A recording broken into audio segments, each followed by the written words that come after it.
আল্লাহর আদেশ হচ্ছে তোমাকে সালাত আদায় করতে হবে। মদ খাওয়ার গুনাহের চাইতে সালাত ছেড়ে দেওয়ার গুনাহ বড়। আল্লাহর নিষেধ হচ্ছে জেনা করা যাবে না, আল্লাহর আদেশ হচ্ছে সালাত আদায় করতে হবে। জেনা করার চাইতে বড় গুনাহ সালাত ছেড়ে দেওয়ার গুনাহ। আল্লাহর আদেশ অমান্য করা, আল্লাহর নিষেধ অমান্য করার চাইতে বড়। আপনি চোর হন, বাটপার হন, ডাকাত হন, ঘুষখোর হন, সুদখোর হন, বিড়িখোর হন, জুয়াখোর হন, মদখোর হন, যত বড় পাপী হন না কেন আপনাকে সালাত আদায় করতেই হবে। কেউ কোনোদিন কারো পাপকে ছোট করে সালাত থেকে বিরত রাখতে পারবে না। কাউকে পাপের খোঁটা দিয়ে সালাত থেকে বিরত থাকা যাবে না।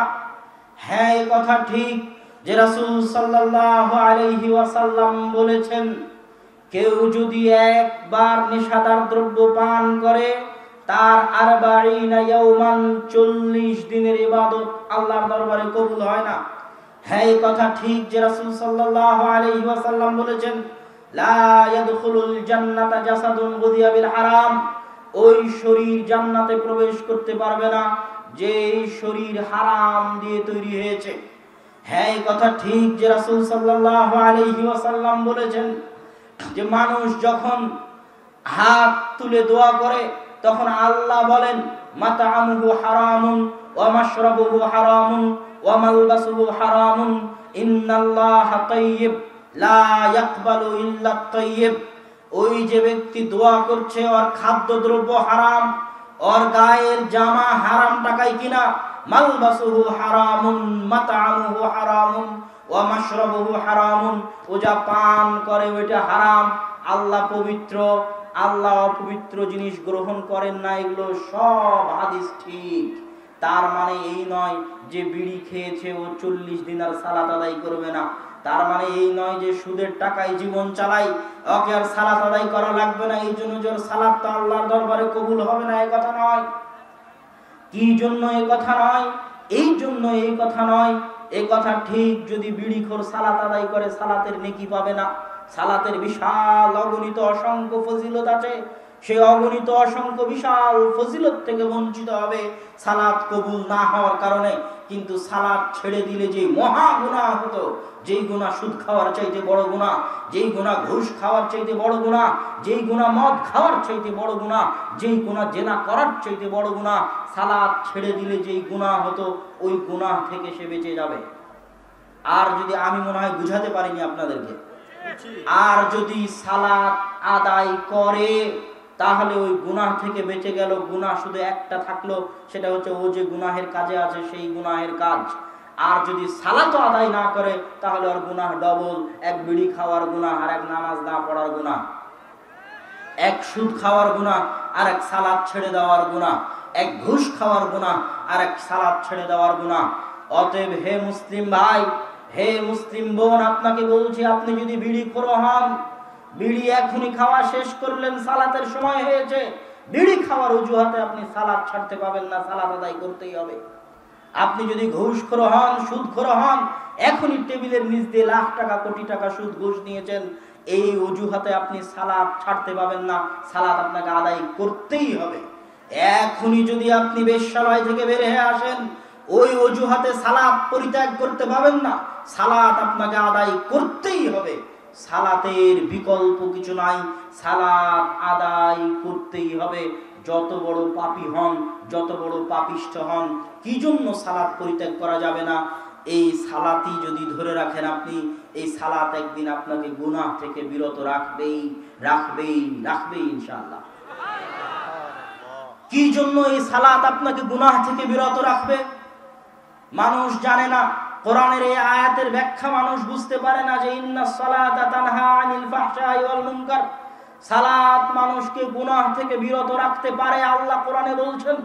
কিন্তু মানুষে জানে না, মানুষে বুঝে না। কিভাবে সম্ভব? দেখেন, পৃথিবীতে যত মানুষ গুনাহ করে, সব মানুষ গুনাহ করে অন্তরকে কন্ট্রোল না করতে পারার কারণে। অন্তরকে নিয়ন্ত্রণ করতে না পারার কারণে মানুষ গুনাহে লিপ্ত হয়। জিব্রাইলকে যখন আল্লাহ বলেছেন যাও জাহান্নাম দেখে আসো, হুজিবাতিল নারু বিশাহাওয়াত, আল্লাহ জাহান্নামকে ঘিরে দিয়েছেন মানুষের মনের চাহিদা দিয়ে, মনের চাওয়া, মনের পাওয়া, মনের আকাঙ্ক্ষা, মনের স্বাদ, মনের ইচ্ছা দিয়ে আল্লাহ জাহান্নামকে ঘিরে দিয়েছেন। এই জন্য মনকে কন্ট্রোল করতে না পারার কারণেই মানুষ গুনাহ করে। গুনাহ থেকে বাঁচতে হলে আগে মনকে কন্ট্রোল করার প্রশিক্ষণ নিতে হবে, কিভাবে মনকে কন্ট্রোল করা যায়। আর কোনো কাজ না করে কোনোদিন কোনো কিছুকে কন্ট্রোল করা যায় না। কিছু কাজ চাপিয়ে দিলে ও প্রশিক্ষিত হয়। যার উপরই যে কাজ চাপিয়ে দিবেন ওর প্রশিক্ষণ শুরু হয়ে গেছে, কাজ করতে করতেই ও ট্রেনিং নিয়ে ফেলে কিভাবে ও কোন জিনিসকে কেমনে কন্ট্রোল করবে। আর যদি কাজ চাপিয়ে না দেন ও কোনোদিন প্রশিক্ষিত হতে পারবে না। আপনার অন্তরকে যদি আপনি কন্ট্রোল করতে চান, গুনাহ থেকে বাঁচাতে চান, যে গুনাহ করতে চান না, আপনি গুনাহ থেকে বাঁচতে চান, পৃথিবীর যে কোনো গুনাহ থেকে বাঁচতে চান, তাহলে আগে আপনার অন্তরকে কন্ট্রোল করা শিখতে হবে। আর অন্তরের উপর কন্ট্রোল ক্ষমতা প্রতিষ্ঠা করার পৃথিবীতে সালাতের চাইতে বড় কোনো মাধ্যম নাই।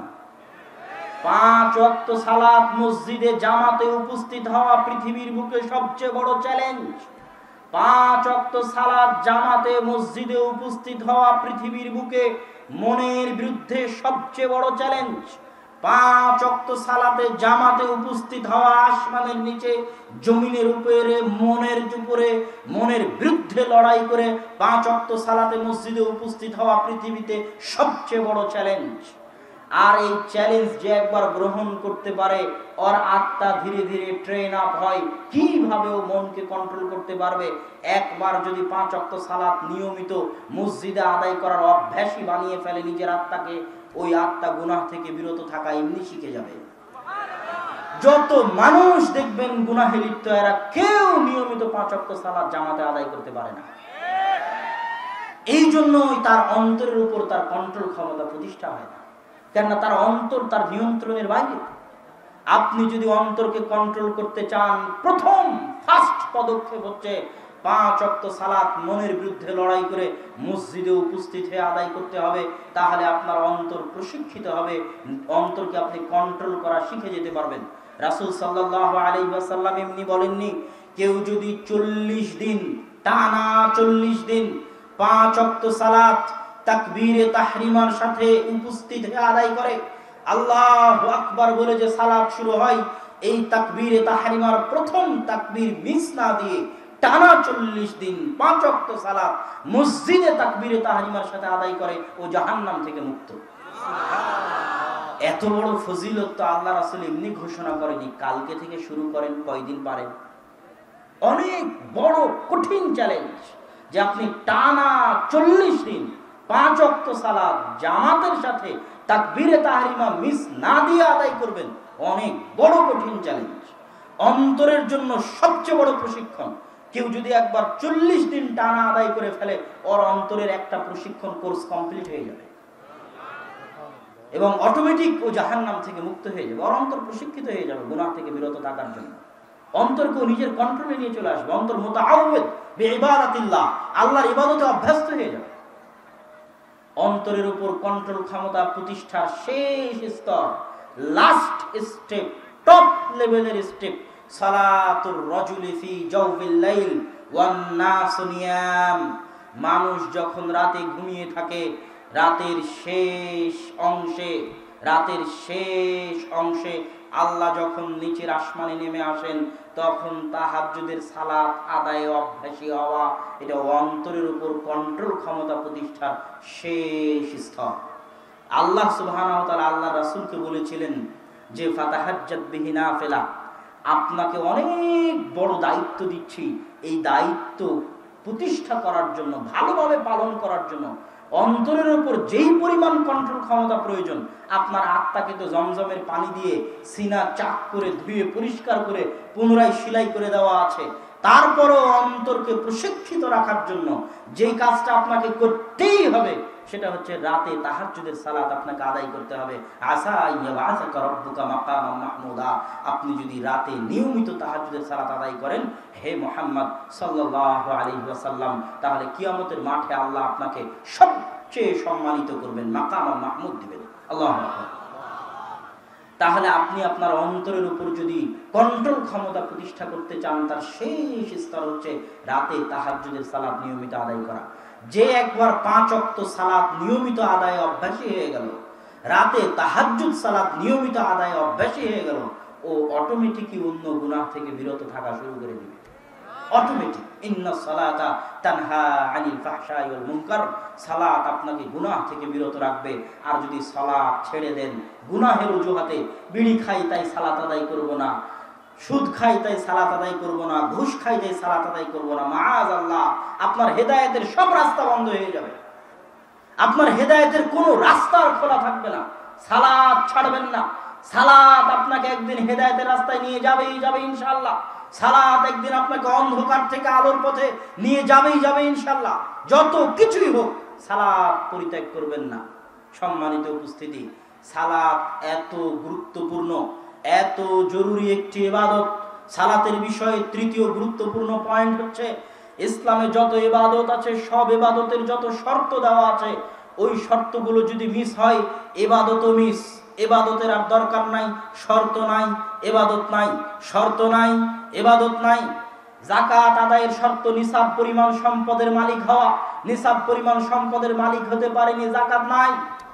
হজ আদায়ের জন্য শর্ত হচ্ছে সম্ভাবনা থাকতে হবে, মান ইসতাতা ইলাইহি সাবিলা, হজ করতে যাওয়া পর্যন্ত শারীরিক সক্ষমতা, অর্থনৈতিক সক্ষমতা থাকতে হবে।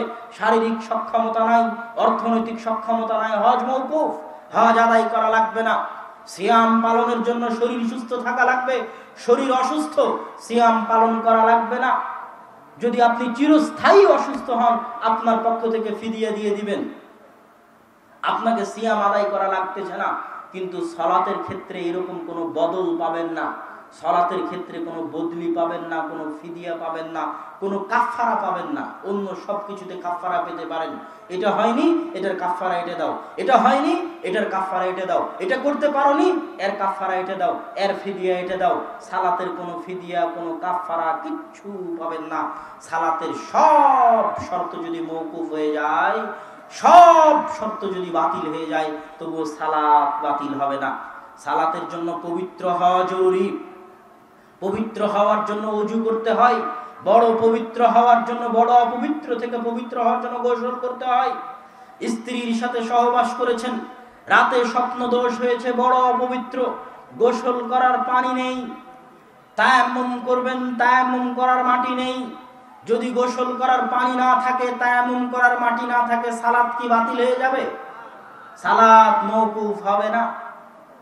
আপনাকে পবিত্র কাপড়ে সতর ঢেকে সালাত আদায় করতে হয়, পবিত্র কাপড় নাই। হাজারো যুবকের অভিযোগ, আমার প্যান্টে পেশাব লেগে আছে। এই পেশাব লেগে থাকা প্যান্ট কি সালাত মওকুফ হওয়ার অজুহাতের জন্য যথেষ্ট? পৃথিবীতে এমন কিছু নাই যে অজুহাত দিয়ে আপনি সালাতকে মওকুফ করতে পারবেন। শুধু অপবিত্র প্যান্ট কেন, প্যান্টই নাই, সতর ঢাকার মতো কাপড় নাই, উলঙ্গ অবস্থায় আছেন, অথচ সালাত আদায়ের জন্য সতর ঢাকতে হয়, সতর ঢাকার কাপড় নাই, সালাত কি মওকুফ হয়ে যাবে? সালাত মওকুফ হবে না। কেবলামুখী হয়ে সালাত আদায় করতে হয়। আপনি কেবলা চিনতে পারছেন না, এখন কেবলা কোন দিকে জানি না, এই অজুহাতে কি সালাত মওকুফ হয়ে যাবে? এই অজুহাতে কি সালাত মওকুফ হবে? কি বলেন? এই অজুহাতে সালাত মওকুফ হবে না। আপনাকে আরো ভালো করে বোঝানোর জন্য বলি, সবগুলো জিনিস যদি এক জায়গায় একত্রিত হয়, সব কল্পনা করেন আপনি ইরাকের, আফগানিস্তানের গুয়ান্তানামো, ইরাকের আবু গারিব কারাগারে বন্দী আছেন। রাতে আপনার স্বপ্ন দোষ হয়েছে, পবিত্র হওয়ার মতো পানি নেই, পবিত্র হওয়ার মতো মাটি নেই, আপনার গায়ে কোনো কাপড় নেই, আপনি উলঙ্গ অবস্থায়, বড় অপবিত্র অবস্থায়, ওযু করার পানি নেই, তায়াম্মুম করার মাটি নেই, গায়ে কোনো কাপড় নেই। যেই জেলখানায় আছেন ওই জেলখানার মাটি অপবিত্র, ইবাদত করার মতো পবিত্র কোনো জায়গা নেই। আপনি চেনেন না কেবলা কোন দিকে, আপনার উপরে এত অত্যাচার করা হয়েছে, আপনি দাঁড়িয়ে ইবাদত করতে পারেন না। সালাত দাঁড়িয়ে আদায় করতে হয়। আমি দাঁড়াতে পারি না, সালাত মওকুফ হয়ে যাবে। বসে আদায় করতে হয়, বসতে পারি না, সালাত মওকুফ হবে। শুয়ে আদায় করতে হয়, পুরো শরীর প্যারালাইজড, একটা হাত পা কিচ্ছু নড়ে না, সালাত মওকুফ হয়ে যাবে। এমন কোন পরিবেশ পৃথিবীতে নাই যেখানে সালাত মওকুফ হতে পারে। ওই আবু গারিব কারাগারে বন্দী হয়ে অপবিত্র, বড় অপবিত্র অবস্থায়, গায়ে একটা জামা কাপড় কিচ্ছু নাই, কেবলা চিনে না, জায়গা অপবিত্র, দাঁড়িয়ে পড়তে পারে না, বসে পড়তে পারে না, শুয়ে আছে, হাত পা কিচ্ছু নড়ে না। যতক্ষণ হুঁশ আছে ততক্ষণ পর্যন্ত আপনার কি মনে হয় ওর মধ্যে একটা শর্ত পূরণ হয়নি সালাত আদায়ের জন্য? একটা শর্ত। ও ওযু করতে পারেনি, তায়াম্মুম করতে পারেনি, ছোট অপবিত্র নয়, বড় অপবিত্র, রাতে স্বপ্ন দোষ হয়েছে, গায়ে কাপড় নাই, জায়গা অপবিত্র, কেবলা চিনে না, দাঁড়িয়ে আদায় করতে পারে না, বসে পারে না, শুয়ে হাত পা নড়াতে পারে না অত্যাচারের কারণে। শুধু তাই নয়, ও যদি বলে যে আমার সূরা ফাতিহা মুখস্থ নাই, সূরা ফাতিহা ছাড়া সালাত হয় না, তো সূরা ফাতিহা মুখস্থ না থাকার অভিযোগে অজুহাতে কি সালাত মওকুফ হয়ে যাবে? ওর কোরআনের একটা সূরাও মুখস্থ নাই, ওর সালাত মওকুফ হয়ে যাবে? সব শর্ত যদি ওই ব্যক্তির মধ্যে বাতিল হয়ে যায়, একটা শর্ত পাওয়া যায়নি, তবুও তাকে সালাত আদায় করতেই হবে। আল্লাহু আকবার। সালাত এত জরুরি, এত গুরুত্বপূর্ণ ইবাদত। সালাত আদায়ের মূল রহস্য আপনাকে দিয়ে সিজদা করানো, আপনাকে দিয়ে রুকু করানো, আপনাকে পবিত্র হওয়ানো, আপনাকে জামা কাপড় পরানো, আপনাকে কিবলামুখী হওয়ানো, আপনাকে মসজিদে নিয়ে যাওয়া, আপনাকে পায়ে পা মিলানো, জামাতে উপস্থিত করা, এগুলো সব হচ্ছে অপশনাল লক্ষ্য উদ্দেশ্য। মেইন লক্ষ্য উদ্দেশ্য হচ্ছে ওয়া আকিমিস সালাতা লিযিকরি, হে দুনিয়ার মানুষ, তোমরা সালাত প্রতিষ্ঠা করো আমাকে স্মরণ করার জন্য। আর আল্লাহকে স্মরণ করতে, মনে করতে বুদ্ধি থাকাই যথেষ্ট। কথা মনে বুঝাতে পারেন? আল্লাহ সুবহানাহু ওয়া তাআলাকে স্মরণ করতে কিবলামুখী হওয়া জরুরি নয়, আল্লাহ সুবহানাহু ওয়া তাআলাকে স্মরণ করতে ওযু করা জরুরি নয়, আল্লাহ সুবহানাহু ওয়া তাআলাকে স্মরণ করতে তায়াম্মুম করা জরুরি নয়, আল্লাহ সুবহানাহু ওয়া তাআলাকে স্মরণ করতে রুকু করা জরুরি নয়, আল্লাহ সুবহানাহু ওয়া তাআলাকে স্মরণ করতে সিজদা করা জরুরি নয়, আল্লাহ সুবহানাহু ওয়া তাআলাকে স্মরণ করতে গায়ে কাপড় থাকা জরুরি নয়, আল্লাহ সুবহানাহু ওয়া তাআলাকে স্মরণ করতে গায়ে পবিত্র কাপড় থাকা জরুরি নয়। পৃথিবীর যে কোনো অবস্থায় যতক্ষণ আপনার বুদ্ধি আছে, যতক্ষণ আপনার বিবেক আছে, ততক্ষণ আপনাকে আল্লাহ সুবহানাহু ওয়া তাআলাকে স্মরণ করতেই হবে। আপনি স্মরণ করতে বাধ্য, আপনাকে এত বেশি স্মরণ করতে বাধ্য যে আল্লাহ চাইতেন আপনি যেন দিনে রাতে 50 বার স্মরণ করেন। ওমা খালাকতুল জিন্না ওয়াল ইনসা ইল্লা লিয়াবুদুন, আমি মানুষকে সৃষ্টি করেছি আমার ইবাদতের জন্য, আর ইবাদতের সবচেয়ে বড় অংশ হচ্ছে সালাত। তথা আল্লাহ যদি বলতেন, আমরা যদি বুঝি যে আমি মানুষকে সৃষ্টি করেছি সালাত আদায় করার জন্য, ভুল হবে না। মানুষকে সৃষ্টি করা হয়েছে যেন সে সালাত আদায় করে বললে ভুল হবে না। যদিও ইবাদতের আরো অংশ আছে। আল্লাহর দাসত্ব মানে 24 ঘন্টা দাসত্ব। আল্লাহর দাসত্ব মানে শুধু মসজিদের মধ্যে নয়, আল্লাহর দাসত্ব মানে শুধু সালাতে নয়। ইয়াবুদুন মানে ইবাদত করলে মানুষ ভুল বুঝে যে ইবাদত মানে মনে হয় শুধু সালাত, অথচ ইয়াবুদুন শব্দের মূল মাত্রা হচ্ছে আব্দুন, আইন বা দাল। আব্দুন মানে গোলাম, বান্দা, দাস। ইয়াবুদুন মানে গোলামি করে, বন্দিগি করে, দাসত্ব করে। আর দাসত্ব শুধু মসজিদে নয়, জন্ম থেকে মৃত্যু পর্যন্ত, মাথার চাঁদি থেকে পায়ের পাতা পর্যন্ত, সকাল থেকে সন্ধ্যা পর্যন্ত 24 ঘন্টা আল্লাহর দাসত্ব করার নাম দাসত্ব।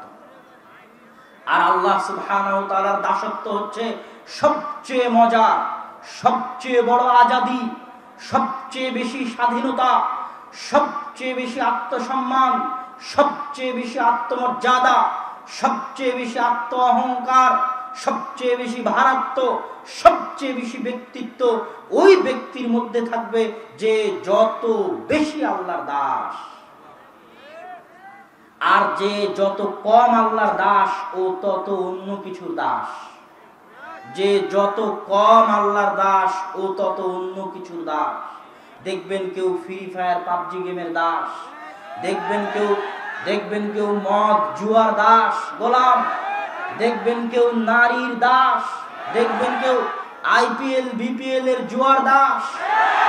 অসংখ্য দাস, সব এরা হচ্ছে মিন ইবাদিশ শায়াতিন, শয়তানের দাস। দিন শেষে শয়তানের গোলামি করে। আর সবচেয়ে স্বাধীন, সবচেয়ে আজাদ যে পৃথিবীর, এগুলো সব দাসত্বের শৃঙ্খলকে, ক্ষমতার দাসত্ব। মানুষ ক্ষমতার দাসত্ব বরণ করে। যেমন আবু বকর রাদিয়াল্লাহু তাআলা আনহু কোনো সময় ক্ষমতার দাসত্ব বরণ করেননি। এই শিক্ষা আল্লাহ রাসূল তাকে দিয়ে গেছে। তিনি এই শিক্ষায় আল্লাহ রাসূলের কাছে পেয়েছেন যে আমি 100-100 আল্লাহর দাসত্ব করব। আল্লাহর 100-100 দাসত্ব করতে গিয়ে যদি ক্ষমতা যা থাক তাতে আমার কোনো পরোয়া নাই। আল্লাহর 100-100 দাসত্ব করতে গিয়ে আমার ক্ষমতা, টাকা পয়সা, ধন দৌলত থাক যাক তাতে আমার কোনো পরোয়া নেই। উনি যদি একটু কম্প্রোমাইজ করতেন তাহলে উনি 100-100 আল্লাহর দাস থাকতে পারতেন না।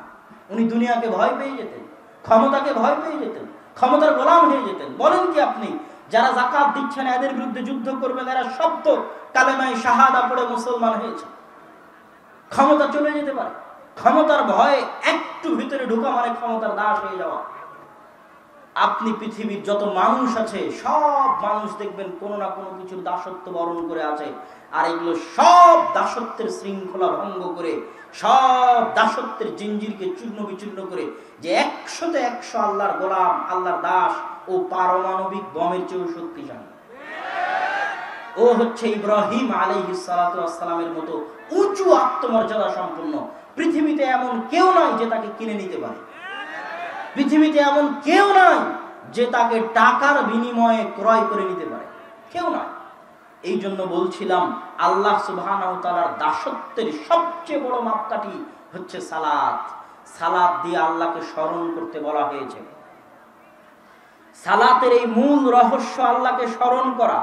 এই আল্লাহ সুবহানাহু ওয়া তাআলাকে স্মরণ করাটা আল্লাহ এত বেশি চান, এত বেশি চান, এত বেশি চান যে মানুষ আল্লাহকে স্মরণ করুক। এই স্মরণ করাটা আল্লাহ সুবহানাহু ওয়া তাআলা এত বেশি চান, এত বেশি চান যে তার নবী রাসূলদের পর্যন্ত আল্লাহ সুবহানাহু ওয়া তাআলা নবী সম্পর্ক আছে, যোগাযোগ আছে। তারপরেও আল্লাহ সুবহানাহু ওয়া তাআলা নবীদের ক্ষেত্রে বলছেন স্মরণ করার কথা। ইউনূস আলাইহিস সালাতু ওয়াস সালামের কথা বলতে গিয়ে আল্লাহ সুবহানাহু ওয়া তাআলা পবিত্র কোরআন মাজিদে বলছেন, ইউনূস আলাইহিস সালাতু ওয়াস সালাম যখন মাছের পেটে, তখন তিনি বলছেন লা ইলাহা ইল্লা আনতা সুবহানাকা ইন্নী কুনতু মিনাজ জালিমিন। এবার আল্লাহ ওই ঘটনা কোরআনে নকল করে বলছেন লাউলা ইউসাব্বিহ, যদি ইউনূস মাছের পেটে আমাকে স্মরণ না করত। আল্লাহর নবী, আল্লাহ জানেন আল্লাহর নবী মাছের পেটে আছে, আল্লাহ কি জানেন না? ওহু আলিমুম বিযাতিস সুদূর, মানুষের অন্তরের খবর উনি জানেন। সারা পৃথিবীতে যা কিছু হচ্ছে উনি দেখছেন। আল্লাহ নিজে দেখছেন তার নবী মাছের পেটে, তারপরও আল্লাহ অপেক্ষা করছেন তার নবী তাকে স্মরণ করে কিনা। আল্লাহু আকবার। এবার আল্লাহ কোরআনে বলছেন আমার নবী যদি আমাকে স্মরণ না করত, আমার নবী হওয়ার পরেও আমি আমার নবীকে কিয়ামত পর্যন্ত মাছের পেটেই রেখে দিতাম। আল্লাহু আকবার। তাহলে স্মরণ করা, যে মানুষ আল্লাহকে স্মরণ করবে, এটা আল্লাহ কত কঠিন আকারে, কত বেশি আকারে, কত গুরুত্ব দিয়ে আল্লাহ সুবহানাহু ওয়া তাআলা চান। মুসা আলাইহিস সালাতু ওয়াস সালামকে আল্লাহ বলছেন মুসা ইযহাব ইলা ফিরআউন, যাও ফিরআউনের নিকটে দাওয়াত দাও দিনের। মুসা আলাইহিস সালাতু ওয়াস সালাম তার যত অজুহাত ছিল সব অজুহাত আল্লাহর সামনে পেশ করলেন। আল্লাহ, আমার মুখের কথা ঠিক নাই, জিহ্বা পুড়ে গেছে, ফিরআউন অনেক শক্তিশালী, আমাকে পরামর্শ দেওয়ার কেউ নাই, জাআলনি ওয়াজিরা, আমার ভাইকে আমার পরামর্শদাতা করে দিন, আমার জিহ্বা ঠিক করে দিন। আল্লাহ বললেন পড়ো, রব্বি ইশরাহ লি সাদরি ওয়া ইয়াসসির লি আমরি ওয়াহলুল উকদাতাম মিন লিসানি ইয়াফকাহু কওলি। পড়ো। আল্লাহ জিহ্বা ঠিক করে দিলেন, লাঠি দিলেন মুজিজা হিসেবে, বগলের থেকে হাত বের করলে হাত জলজল করে, ভাইকে দিলেন নবী করে পরামর্শদাতা হিসেবে, সব দিয়ে দিলেন। দিয়ে দেওয়ার পরে এবার আল্লাহ বলছেন মুসা আলাইহিস সালাতু ওয়াস সালাম সব মুজিজা, সব দাবি পূরণ হওয়ার পর যদি মুসা আলাইহিস সালাম মনে করে যে মুই কি হনুরে, এখন তো আর আমার কাছেই সবকিছু, আমি এখন যা ইচ্ছা তাই করব, আল্লাহ সুবহানাহু ওয়া তাআলাকে এখন না ডাকলেও চলতে পারে। তখন আল্লাহ সুবহানাহু ওয়া তাআলা মুসা আলাইহিস সালামকে সতর্ক করে দিচ্ছেন, ওয়ালা তানিয়া ফি যিকরি, তোমাদেরকে সব দাবি পূরণ করে দিলাম, কিন্তু শোনো, তোমরা দুইজন মিলে আমাকে ডাকতে, আমাকে স্মরণ করতে ভুলিও না। আচ্ছা, আল্লাহর কি তার নবীর সাথে যোগাযোগ নাই? আল্লাহর কি তার নবীর সাথে কথা হয় না? মুসা কালিমুল্লাহ, আল্লাহ মুসা আলাইহিস সালাতু ওয়াস সালামের সাথে কথা বলেছেন দূর পাহাড়ে। তারপরেও আল্লাহ চাচ্ছেন যে মুসা চাক, মুসা বলুক। আরো একটা উদাহরণ দিই আপনাকে। যখন মুসা আলাইহিস সালাতু ওয়াস সালাম বললেন, হে আল্লাহ, আমার জিহ্বায় সমস্যা। আচ্ছা, আল্লাহ তো কুন ফায়াকুন, হও, সাথে সাথে হয়ে যায়। এটা আল্লাহ কোরআনে বলেননি? হও বললেই হয়ে যায়, এটা আল্লাহর আদেশ। আল্লাহ সুবহানাহু ওয়া তাআলা সাথে সাথে কুন বলে মুসা আলাইহিস সালামের জিহ্বা ঠিক করতে পারতেন না? পারতেন। তারপরেও আল্লাহ ঘুরিয়ে মুসা আলাইহিস সালামকে বলছেন, ঠিক আছে, আমি তোমার জিহ্বা ঠিক করে দিব, তুমি চাও বলো রব্বি শরহ লি সাদরি ওয়া ইয়াসসির লি আমরি ওয়াহলুল উকদাতাম মিন লিসানি ইয়াফকাহু কওলি। তুমি চাও মুসা, তুমি আমার কাছে চাও, তাহলে আমি তোমাকে ঠিক করে দিব। আল্লাহু আকবার। তাহলে আল্লাহ কি পরিমাণে চান যে তার বান্দারা আল্লাহ সুবহানাহু ওয়া তাআলাকে স্মরণ করুক, তার বান্দারা আল্লাহ সুবহানাহু ওয়া তাআলাকে ডাকুক। এটা আল্লাহ সুবহানাহু ওয়া তাআলা কি পরিমাণে চান, এটা যদি আমি আপনাকে বুঝাতে না পারি তাহলে এটা আমার ব্যর্থতা। কিন্তু পবিত্র কোরআন এবং হাদিস বুঝে সালাতের যেটা মূল রহস্য, সেটা হচ্ছে মানুষ বাধ্য, ওই মানুষ আল্লাহর বান্দা রূপে গণ্য হতে পারে না, ওই মানুষের সাথে আল্লাহর সম্পর্ক থাকতে পারে না যে দিনে রাতে 24 ঘন্টার মধ্যে অন্তত পক্ষে নিম্ন পক্ষে দিনে রাতে 5 বার আল্লাহকে স্মরণ করতে পারে না। বলে আয়াজ বিল্লাহ। ওই ইতিম, ওর চাইতে বড় ইতিম পৃথিবীতে কেউ নাই। যার বাপ মারা গেছে ও অত বড় ইতিম নয় যত বড় ইতিম ও যার সাথে আল্লাহর সম্পর্ক নাই। জিজ্ঞেস করেন ইসআল নাফসাক, আপনার আত্মাকে জিজ্ঞেস করেন আপনার আত্মার সাথে আল্লাহর সম্পর্ক আছে কিনা, আপনার রুহের সাথে আল্লাহর যোগাযোগ আছে কিনা, আল্লাহকে স্মরণ করেন কিনা, আল্লাহকে ডাকেন কিনা। ইসআল নাফসাক, নিজের আত্মাকে জিজ্ঞেস করুন। আপনার চাইতে বড় ইতিম পৃথিবীতে কেউ নাই যার সাথে আল্লাহর যোগাযোগ নাই, আল্লাহর সম্পর্ক নাই। যে বাপ মারা গেছে তার চেয়ে বড় ইতিম কোন ভাগাড়ে পড়ে মারা যাবে আল্লাহ সুবহানাহু ওয়া তাআলা পরোয়া করবেন না, অথচ তিনি নি'মাল মাওলা নি'মান নাসির, উত্তম অভিভাবক, তার চেয়ে উত্তম অভিভাবক কেউ নাই।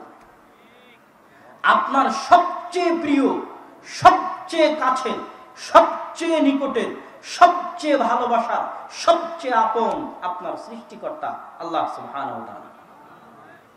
রাসূল সাল্লাল্লাহু আলাইহি ওয়াসাল্লাম একটা হাদিস বলতে গিয়ে বলছেন যে মানুষ যখন আল্লাহকে স্মরণ করে, আল্লাহর দিকে ফিরে যায়, তখন আল্লাহ কত খুশি হন। এখানে আমি আপনাকে আবারও বলি, এই রূহ কিন্তু পৃথিবীতে সৃষ্টি হয়নি, আল্লাহর পক্ষ থেকে পাঠানো। এই রূহ কিন্তু আল্লাহর কাছে সাক্ষ্য দিয়েছিল, আলাস্তু বিরাব্বিকুম ক্বালু বালা। রূহ কিন্তু বলেছিল, হ্যাঁ আমরা সাক্ষ্য দিচ্ছি আপনি আমাদের প্রতিপালক। এই জন্য রূহ কিন্তু জন্মগতভাবে, তাবিঈভাবে, ফিতরাতান ভাবে আল্লাহর দিকে ফিরে যেতে চায়। কিন্তু শয়তানের প্ররোচনায় পড়ে মানুষ যখন গুনাহ করে তখন রূহের উপর অত্যাচার হয়। রব্বানা যালামনা আনফুসানা, এই বাক্যের শাব্দিক অনুবাদে কোথাও পাবেন না যে আল্লাহ আমরা গুনাহ করেছি। আল্লাহুম্মা ইন্নী যালামতু নাফসি, এই বাক্যের শাব্দিক অনুবাদে কোথাও পাবেন না যে আল্লাহ আমরা গুনাহ করেছি। এই বাক্যের অনুবাদ হচ্ছে আল্লাহ আমি অত্যাচার করেছি আমার রূহের উপর, আমার আত্মার উপর আমি অত্যাচার করেছি। কিভাবে অত্যাচার করেছি? আত্মা চায় আল্লাহর দিকে ফিরে যেতে, কিন্তু আপনি ওই যে আলহাকুমুত তাকাসুর, মৃত্যু থেকে আল্লাহ থেকে ওকে অন্য জিনিসে দূরে রেখেছেন, তখন আত্মার উপর কালো দাগ পড়তে পড়তে পড়তে পড়তে পড়তে পড়তে আত্মা মাজলুম, অত্যাচারিত, নিষ্পেষিত আল্লাহ সুবহানাহু ওয়া তাআলার সম্পর্ক থেকে, আল্লাহ সুবহানাহু ওয়া তাআলার ভালোবাসা থেকে, আল্লাহর দয়া, আল্লাহর রহমত, আল্লাহর করুণা থেকে বঞ্চিত হয়ে গেছে। এই আত্মাকে যদি আপনি আল্লাহ সুবহানাহু ওয়া তাআলার সাথে সম্পৃক্ত করেন, ও প্রশান্ত হয়ে যাবে। আপনার আত্মা প্রশান্ত আত্মা নয়, আপনার আত্মা প্রশান্ত আত্মা নয়। কেন আপনি বুঝতে পারছেন না যে আপনার আত্মা প্রশান্ত আত্মা নয়? কি জন্য জানেন? ওই যে সারাদিন ফেসবুক চালাচ্ছেন, ইউটিউব চালাচ্ছেন, কখন আপনি আত্মাকে নিয়ে চিন্তা করবেন? আপনি কি কোনো সময় আত্মাকে নির্জনে সময় দিয়েছেন? দেননি। 24 ঘন্টা আলহাকুমুত তাকাসুর, দুনিয়ার নেশা আপনাকে আপনার আত্মা, আপনার রব, আপনার মৃত্যু থেকে ভুলিয়ে রেখেছে। এটা ভয়ঙ্কর রকমের ধোঁকা। আপনি যখনই সামান্য পরিমাণ নির্জনে, মোবাইলের সাথে নয়, ফেসবুকের সাথে নয়, ইউটিউব টুইটারের সাথে নয়, আজকে তো আমরা ঘুমাতে ঘুমাতে মোবাইল চালাই, ঘুম থেকে উঠে আবার মোবাইল হাতে নিই, তাহলে কখন আপনি বুঝতে পারবেন যে আপনার আত্মা অত্যাচারিত? কখন আপনি বুঝতে পারবেন যে আপনার আত্মা প্রশান্ত আত্মা নয়, ছটপট করছে, ভিতর থেকে কাঁদছে? আপনি তো আত্মাকে সময় দেন না। আপনি নির্জনের সময় দিলেই দেখবেন আপনার আত্মা ঝরঝর করে চোখের পানি ফেলে দিচ্ছে। হুয়া ইউরিদু আন ইয়ারজি ইলা রাব্বিহি, আপনার আত্মা চায় আল্লাহর দিকে ফিরে যেতে। আলা বিযিকরিল্লাহি তাতমাইন্নুল কুলুব, শোনো দুনিয়ার মানুষ, আলা বিযিকরিল্লাহ কুলুব, আল্লাহর স্মরণে পৃথিবীর আত্মাগুলো প্রশান্ত হয়। আল্লাহর স্মরণে পৃথিবীর আত্মাগুলো প্রশান্ত হয়। আল্লাহর স্মরণে পৃথিবীর আত্মাগুলো প্রশান্ত হয়। আপনি আল্লাহ সুবহানাহু ওয়া তাআলাকে নির্জনে স্মরণ করেন, আপনার আত্মা চোখের পানি ছেড়ে দিয়ে বলবে, এতদিন আপনি আত্মার উপর অত্যাচার করেছেন, আপনি আত্মার উপর জুলুম করেছেন, আল্লাহর স্মরণেও প্রশান্ত হচ্ছে। অতএব সম্মানিত উপস্থিতি, আপনার সাথে না নিজের আত্মাকে জিজ্ঞেস করে দেখুন আপনার সাথে আল্লাহর সম্পর্ক আছে কিনা। আপনার সাথে আল্লাহর সম্পর্ক থাকলে আপনার আত্মা যেমন প্রশান্ত হয়, আল্লাহ সুবহানাহু ওয়া তাআলা তেমন খুশি হন। আল্লাহ সুবহানাহু ওয়া তাআলা এত খুশি হন, এত খুশি হন, এত খুশি হন যে রাসূল সাল্লাল্লাহু আলাইহি ওয়াসাল্লাম বলছেন যে নির্জন মরুভূমিতে একবার রাস্তা হারিয়ে গেলে মানুষ কোনোদিন পথ খুঁজে পাবে না। ওই মরুভূমির মধ্যে ঘুরতে ঘুরতে মারা যাবে, এটা আজকেও সম্ভব। মরুভূমিতে আপনি একবার ভিতরে ঢুকে গেলে আর খুঁজে বের হয়ে আসতে পারবেন না। নির্জন মরুভূমিতে যখন কোনো ব্যক্তি তার বাহন উটকে হারিয়ে ফেলে, উট মরুভূমির রাস্তা চিনে যখন সে তার বাহন উটকে হারিয়ে ফেলে, তখন সে জেনে নেয় নিশ্চিত তার মৃত্যু। সে জেনে নেয় যে সে নিশ্চিত মৃত্যুবরণ করবে। ধরেন ওই উদাহরণ যদি আপনার বুঝে না আসে, আমি উদাহরণ দেওয়ার জন্য বলছি। ক্যান্সার রোগীরা নিশ্চিত জানে তারা মারা যাবে, জানে না? আমরাও জানি নিশ্চিত মারা যাবো, কিন্তু আমাদের আর তাদের মধ্যে পার্থক্য আছে। তারা নিশ্চিত জানে যে ও আর 6 মাস বাঁচবে, ও নিশ্চিত জানে যে ও মাত্র আর 1 বছর বাঁচবে। এর মধ্যেও মারা যেতে পারে, কিন্তু 1 বছরের বেশি বাঁচার সম্ভাবনা নাই, 6 মাসের বেশি বাঁচার সম্ভাবনা নাই। ও নিশ্চিত জানে মারা যাবে। লাস্ট 4th স্টেপ, চতুর্থ স্টেপে অবস্থান করছে আর ক্যান্সার গোটা শরীর ছড়িয়ে পড়েছে, ও মারা যাবে, নিশ্চিত জানে মারা যাবে। তো ওই ব্যক্তি যেমন নিশ্চিত জানে মরুভূমিতে হারিয়ে যাওয়া ব্যক্তি মারা যাবে, এখন হুট করে ঘুম থেকে উঠে দেখছে তার উট ফিরে এসেছে। ওই ক্যান্সার থেকে একটা ব্যক্তি হুট করে দেখছে সকালবেলা ওর শরীরে কোনো ক্যান্সারই নাই। হতে পারে না? পারে না? বলেন তো। পারে। তো এই ব্যক্তি একদম মৃত্যুর মুখ থেকে ফিরে যখন খুশি হয়, তখন খুশির আতিশয্যে ভুল বকে, খুশির আনন্দে আত্মহারা হয়ে ভুল বকে বলে, আল্লাহ আপনি আমার বান্দা, আমি আপনার রব। ভুলে আনন্দের আত্মহারায় ভুলে কথা বলে। এবার রাসূল সাল্লাল্লাহু আলাইহি ওয়াসাল্লাম বলছেন, নিশ্চিত মৃত্যু থেকে ফিরে আসা এই ব্যক্তি মৃত্যু থেকে বাঁচার কারণে যতটা আনন্দিত, কোনো বান্দা যখন আল্লাহর দিকে ফিরে যায় তখন আল্লাহ তার চেয়ে বেশি আনন্দিত হন। আল্লাহু আকবার।